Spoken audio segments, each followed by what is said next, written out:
Hello दोस्तों, study rise YouTube channel पर आप सभी का बहुत बहुत स्वागत है। स्टडी राइज यूट्यूब चैनल पर सोशियोलॉजी और पॉलिटिकल साइंस की प्रैक्टिस सेट कर पाए जा रहे हैं जो आपके आने वाले एग्जाम जैसे पीजीटी, जीआईसी, नेट आदि के लिए बहुत ही हेल्पफुल रहेंगे।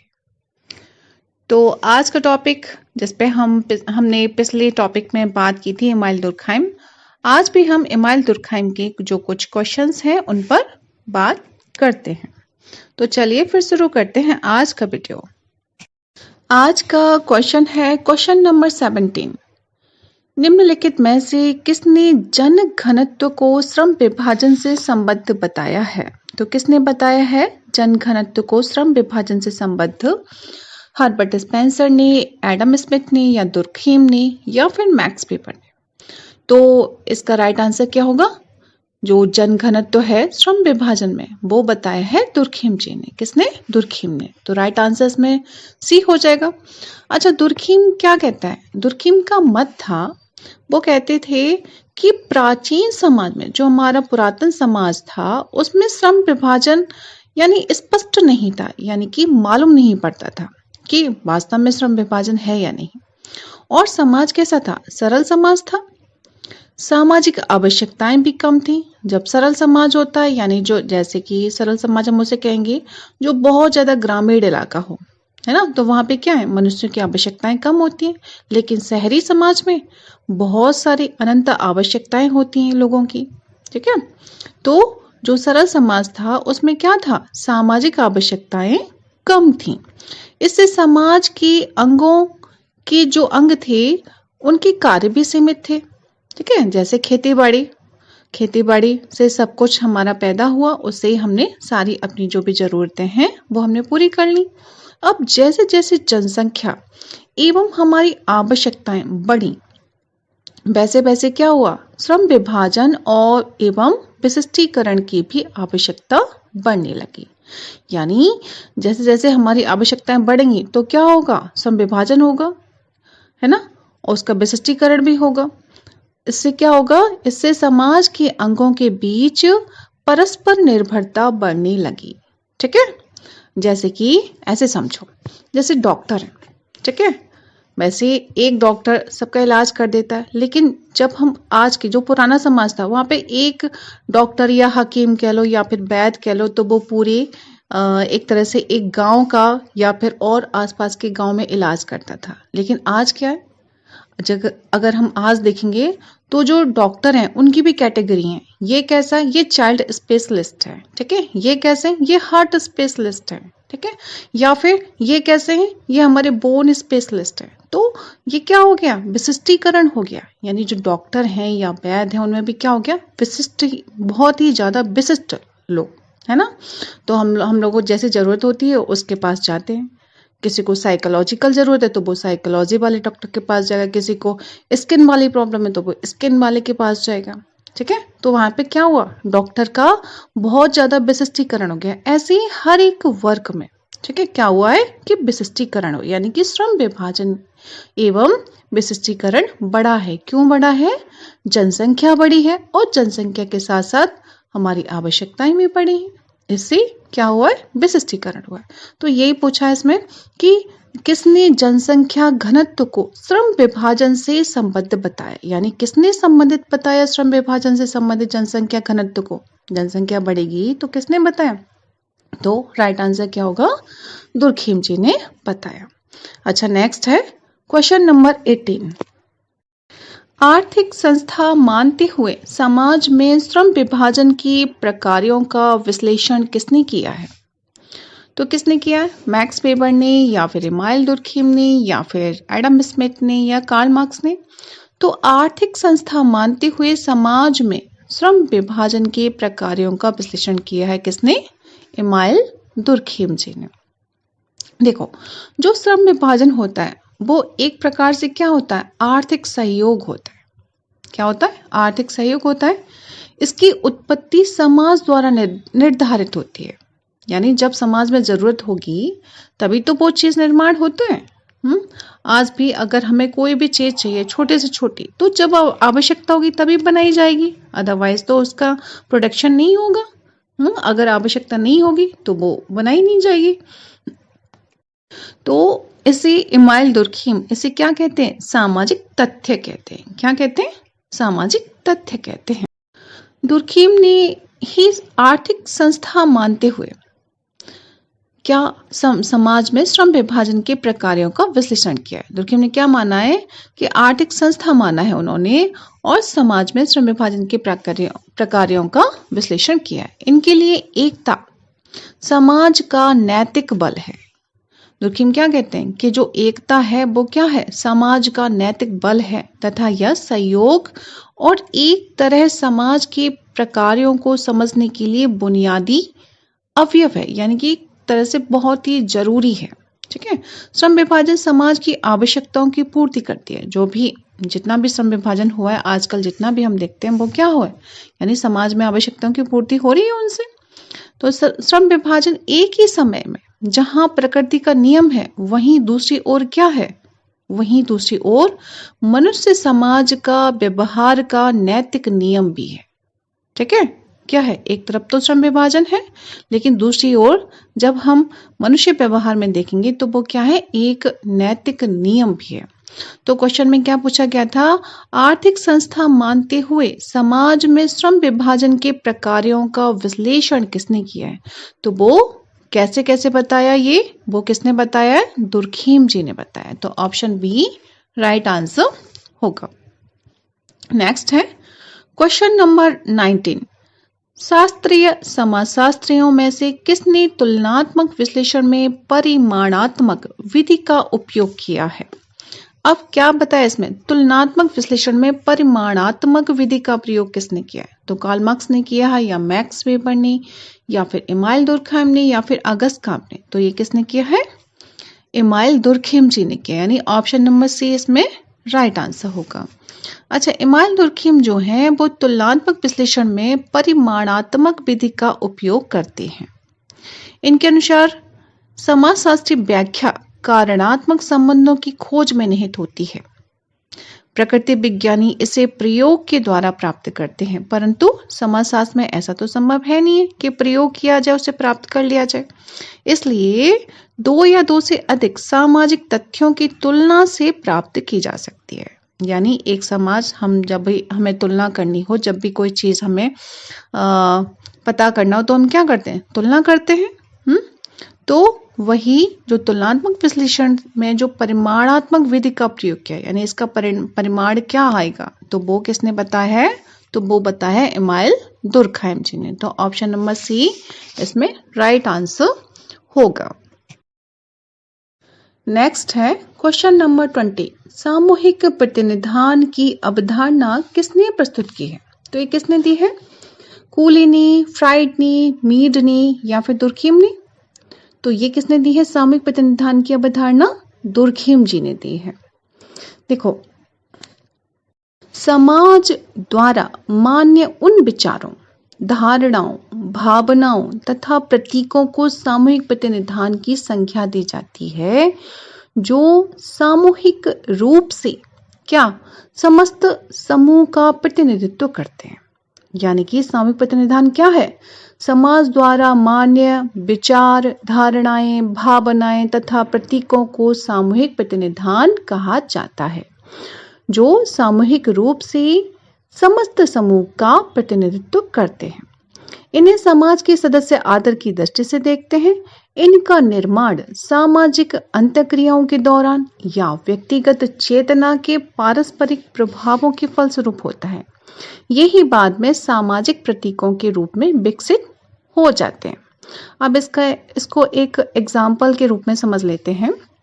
एग्जाम्पल में जैसे हमारा राष्ट्रीय ध्वज, ठीक है, हमारा नेशनल फ्लैग, उसके लिए हम सब के मन में क्या है? विचार तो होते हैं। ठीक है।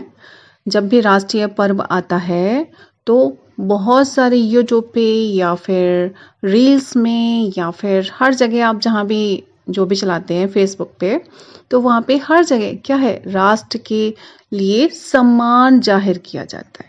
ठीक है।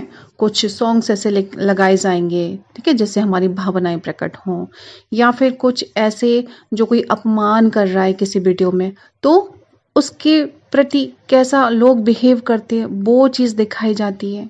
ठीक है, तो ये सब क्या है, ये हमारा क्या है, ये सामूहिक प्रतिनिधान कहा जाएगा।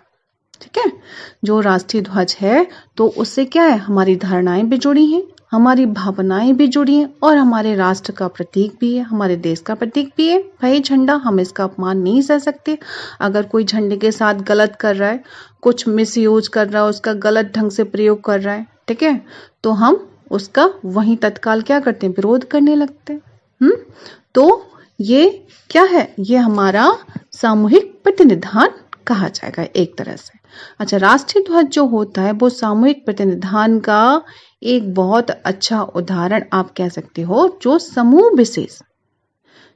विशेष यानी कि जो हमारे राष्ट्र में जितने भी लोग हैं उनका एक समूह है। जैसे देशों के अगर उसमें देखा जाए, ये बहुत सारे देश हैं, लेकिन सब देशों में सब अपने अपने झंडे के लिए करते ही हैं, है ना, सब लोग सम्मान रखते ही हैं।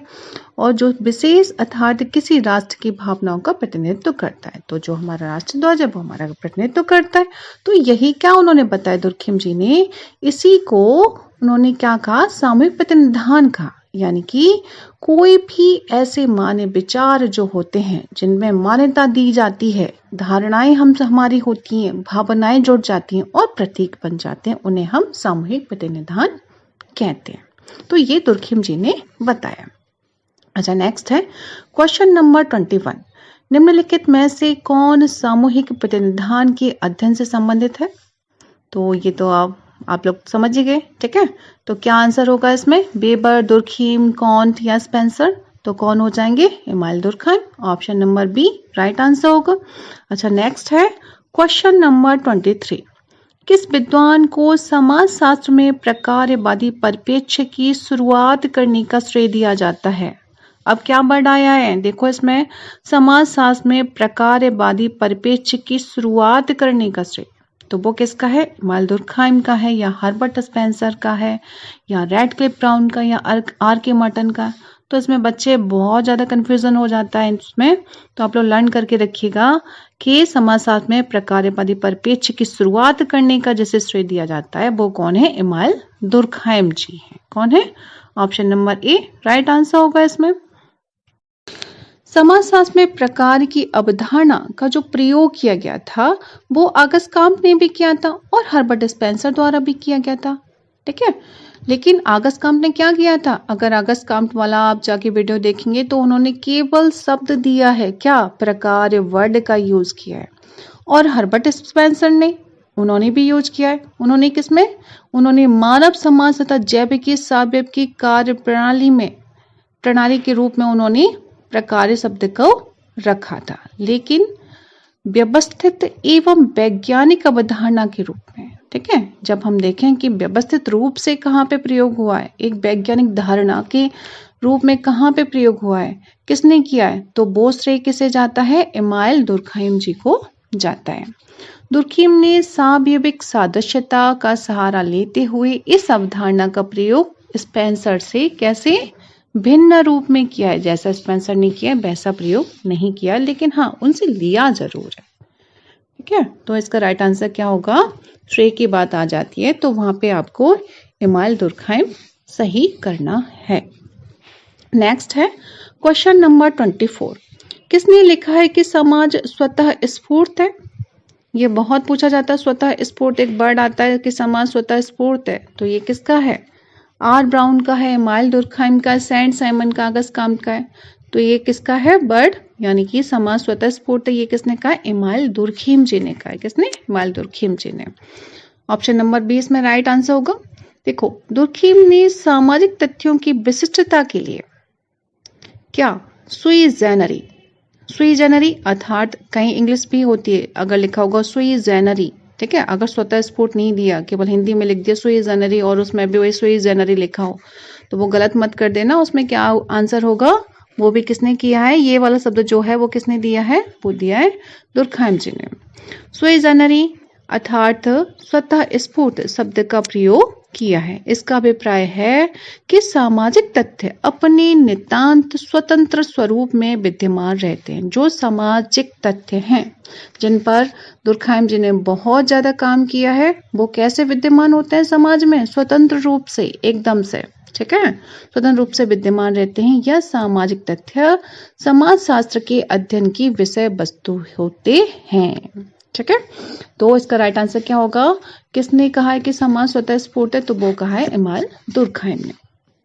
नेक्स्ट है क्वेश्चन नंबर 25।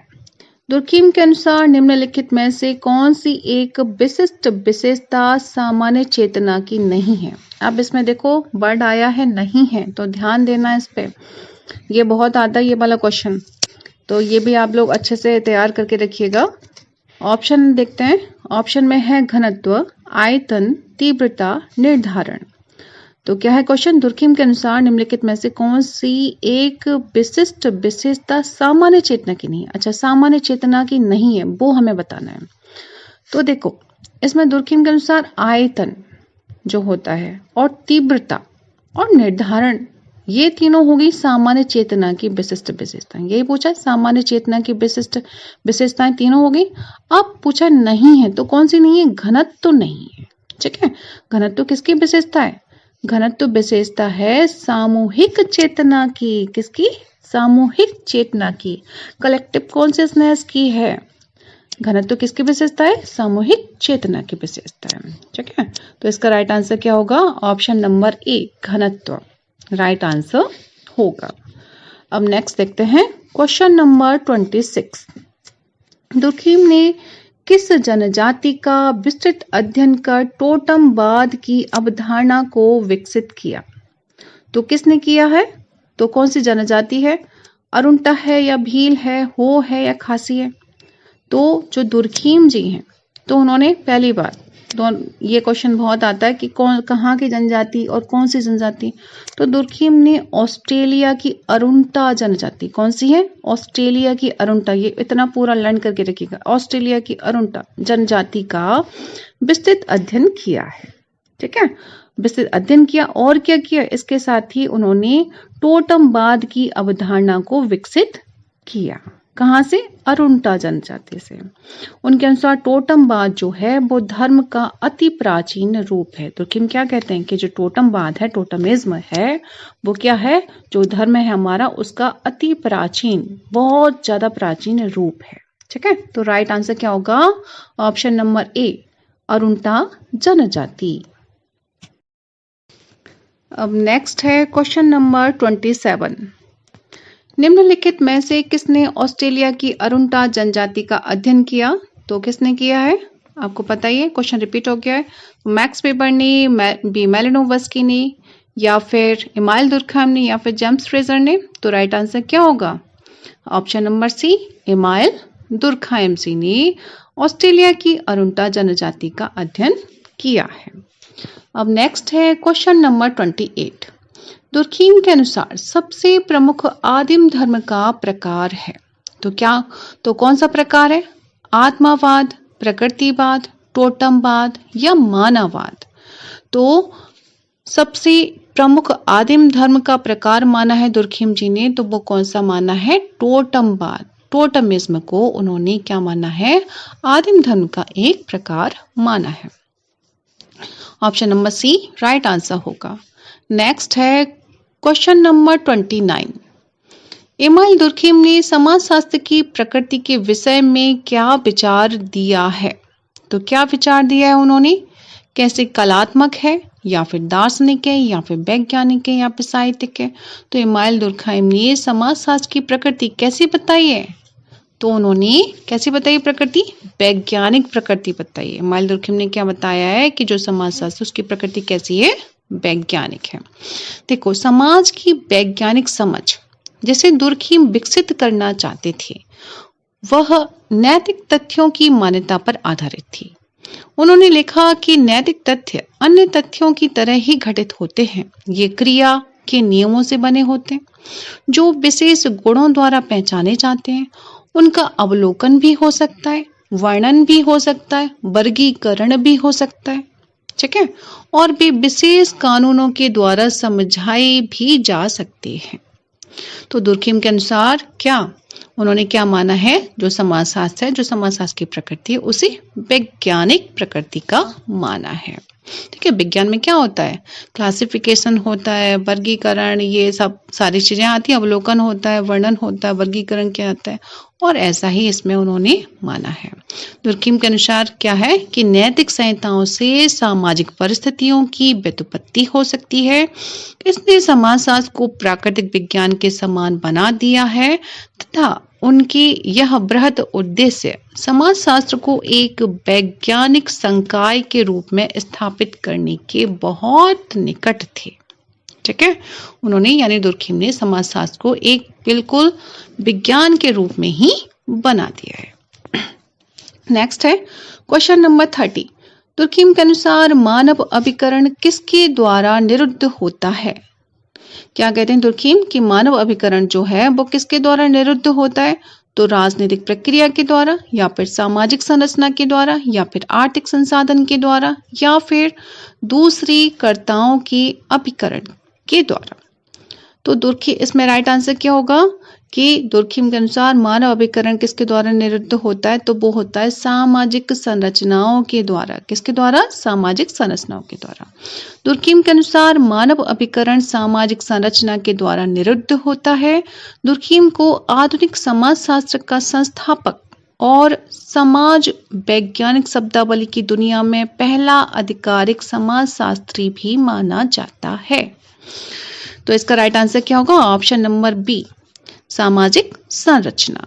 अब नेक्स्ट है क्वेश्चन नंबर 31। धर्म, विश्वासों और व्यवहारों से आबद्ध लोगों का एक नैतिक समुदाय है, यह मत किस विद्वान का है? क्या है कथन कि धर्म, विश्वासों और व्यवहारों से आबद्ध लोगों का एक नैतिक समुदाय है, यह कथन है किसका? दुर्खिम का है, टाइलर का है, या फ्रेजर का है, स्पेंसर का है? तो ये किसका है? दुर्खिम जी का। दुर्खिम के अनुसार धर्म जो है वो पवित्र वस्तुओं से संबंधित विश्वास तथा कर्म कांडों की एक संगठित व्यवस्था है जो उन व्यक्तियों को एक एकल सामाजिक नैतिक समुदाय में बांधता है जो इसका अनुसरण करते हैं।